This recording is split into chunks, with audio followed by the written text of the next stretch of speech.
Hey guys, and welcome back. This is the Super Spy for the Neo Geo CD, originally released for the AES and MVS Neo Geo back in 1990 by SNK. And this is kind of an odd game, very unique as far as the Neo Geo lineup goes, since this one is sort of an odd first-person action slash puzzle slash adventure game with even some RPG elements thrown in. The entire goal in the Super Spy is to take out the terrorists, obviously. And I have to say, as far as calling this guy a spy, let's just use that term loosely. I don't see this guy sneaking up on anybody. As a matter of fact, he basically just runs right into every enemy face first, and you just fight them right then and there. He's setting off alarms, causing all kinds of commotion, and just generally not being very stealthy. Another thing that differentiates the Super Spy from a lot of the other Neo Geo games out there, especially the ones in the MVS arcade cabinets, is just simply the game's length.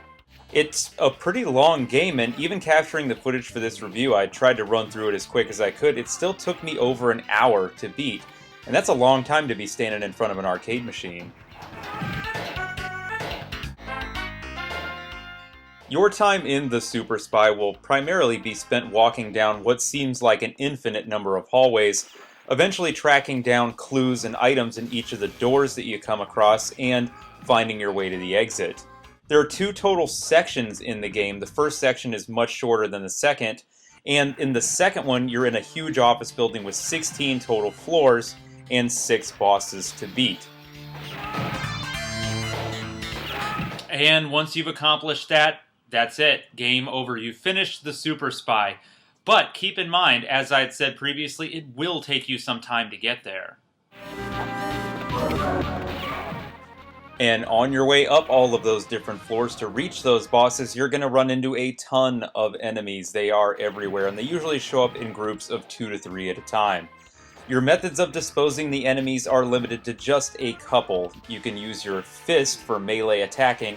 You also have a knife that you're equipped with that will weaken over extended periods of usage, and a pistol which only holds 12 rounds, and you don't really get ammo for it.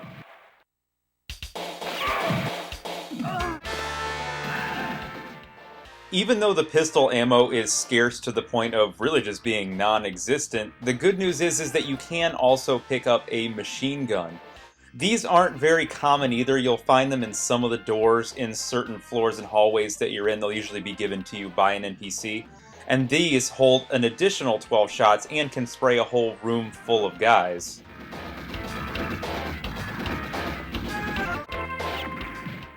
A couple of the other useful reasons to check every door you come across include characters that will give you a health boost.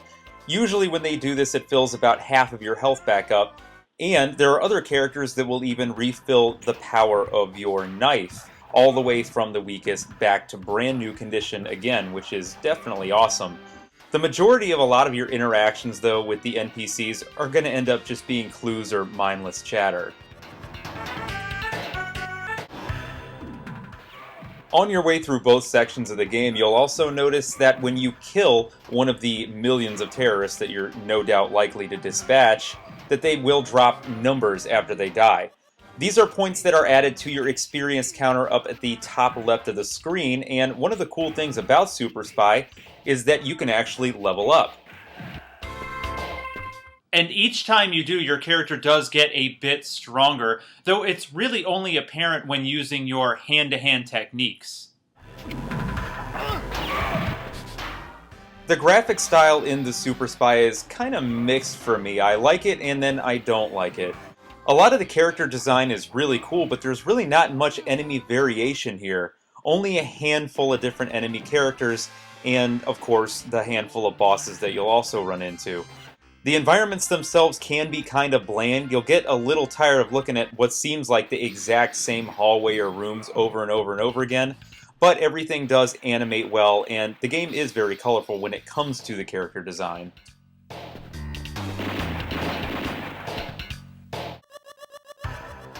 And while we're on the topic of character design, I wanted to go ahead and bring up that fight with the woman boss towards the end of the game, who ends up being the only woman that you even fight in the Super Spy, so it feels really out of place.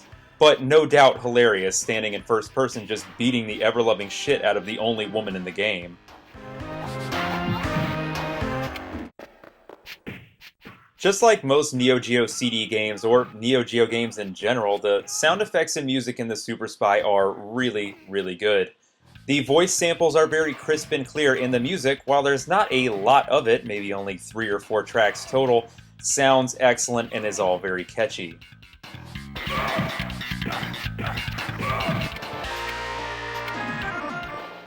So, that's it. There you have it. That's the Super Spy on the Neo Geo and Neo Geo CD. The Neo CD version is the one that you're looking at here.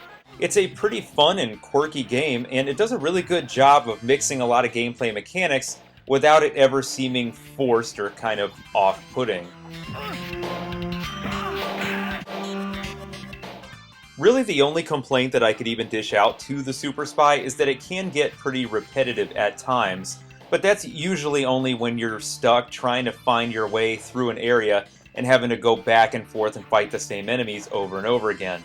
The good news is that the combat in the game is fun, so even being repetitive, at least it's repetitive and fun at the same time, and you're not having to do things you don't want to do over and over again.